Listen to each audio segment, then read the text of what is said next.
Diet trends have become increasingly now vegetarian and vegan. Even people who don't go completely vegetarian are eating less red meat than they used to and deriving an increasing amount of protein from fish sources. And here to talk about the benefits of that kind of diet, our doctor is back, the expert's back in the house here, Dr. Beth Collins, reconstructive and plastic surgeon. Thank you. Nice to see you again. Nice to see you. Let's talk about this. Everybody's talking about it. If you're not a vegetarian, you're a vegan.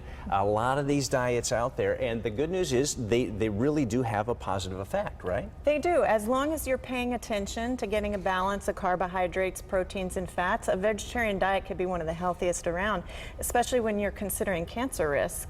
So there are things out there that are showing really good prospects, and it's actually facing the future fathers of the world. There's actually new research that's coming out of Brazil. Yeah, tell me about that. It was animal research actually, so it's still early, but they fed animals a high vegetable fat diet and another group of animals a high animal fat diet, and they looked at their offspring. And what they saw is a higher risk of breast cancer in the female offspring of the animal fat group.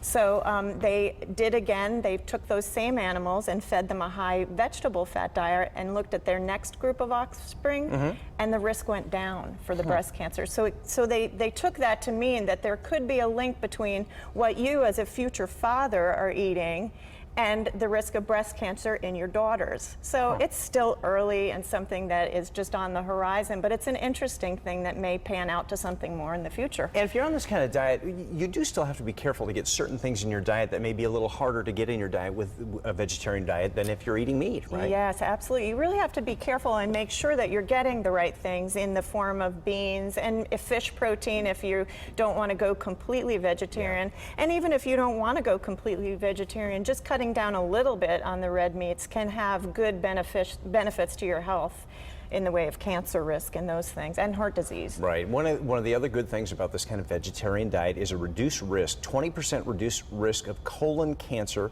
among vegetarians. What's the cause and effect there?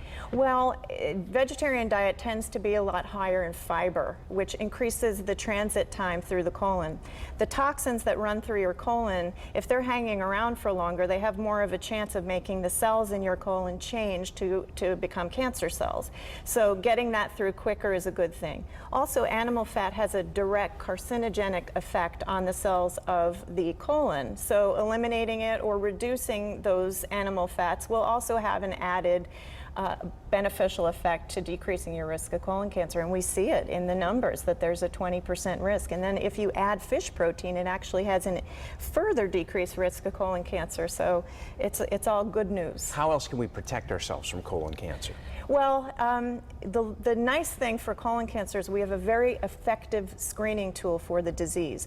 Most or all colon cancer is going to start as a benign polyp in the colon, and they take somewhere between 10 to 15 years to progress and develop into a colon cancer. So as long as we're getting our screening colonoscopies every year, if you get those polyps and you biopsy and remove them before they have a chance to become cancer, we could effectively either reduce or eliminate the disease in our population.